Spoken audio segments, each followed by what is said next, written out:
আসসালামু আলাইকুম। আশা করি আপনারা সবাই ভালো আছেন, আমিও ভালো আছি। আজ অনেক দিন পরে নিজের ভয়েস দিলাম। ভয়েস দিতে পারি নাই, অসুস্থ ছিলাম, তাই গলা ভাঙা ছিল, তাই ভয়েস দিতে পারিনি। আমার মেয়ে ভয়েস দিয়েছে কিছু কিছু ভিডিওতে। অবশ্য ও মাঝে মধ্যে দিলে যেত আমাদের মা মেয়ে চ্যানেল। আর এই আয়োজনগুলো করানো হচ্ছে আমার শাশুড়ি মৃত্যুবার্ষী। 2008 সালে মারা গেছে। প্রতি বছরই কোরআনের পাখিদের দাওয়াত দিই আমার বাড়িতে। আজও তাদেরকে দাওয়াত দিয়েছে দুপুরে খাবার খাইতে। আগের দিন বৃহস্পতিবার আগের দিন রাত্রে কোরআন খতম দেওয়া হয়েছে 12 জন ছাত্র দিয়ে। আজ ওই 12 জন ছাত্র হুজুর মিলে মোট 16 জনের খাবার আয়োজন করেছে। আর কিছু মানুষ এখানে যারা এতিম তাদেরকে বলছে।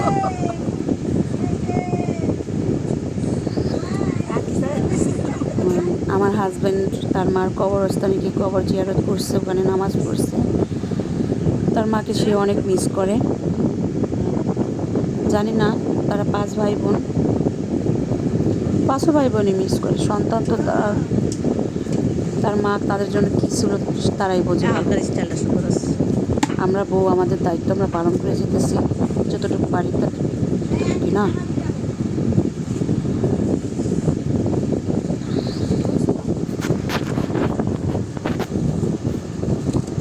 আজকে রান্না করা হলো গরুর মাংস, রোস্ট, মাছ ভুনা, ডাল, ভাত, পোলাও ভাত।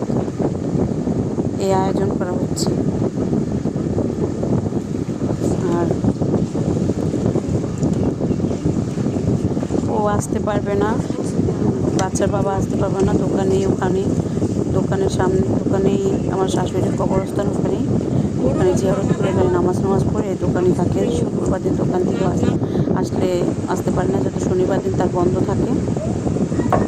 শুক্রবার দিন সে আসতে পারে না, তাই আমার বড় ভাসুর ছিল, আমার বড় জাল ছিল, আমার বড় বড় ননদের জামাই ছিল, আমার মেয়ের জামাই ছিল। ওরাই খাওয়াইছে ওদেরকে। আর আমার বড় ভাসুরের ছেলে মেয়েরা ছিল, সবাই ছিল।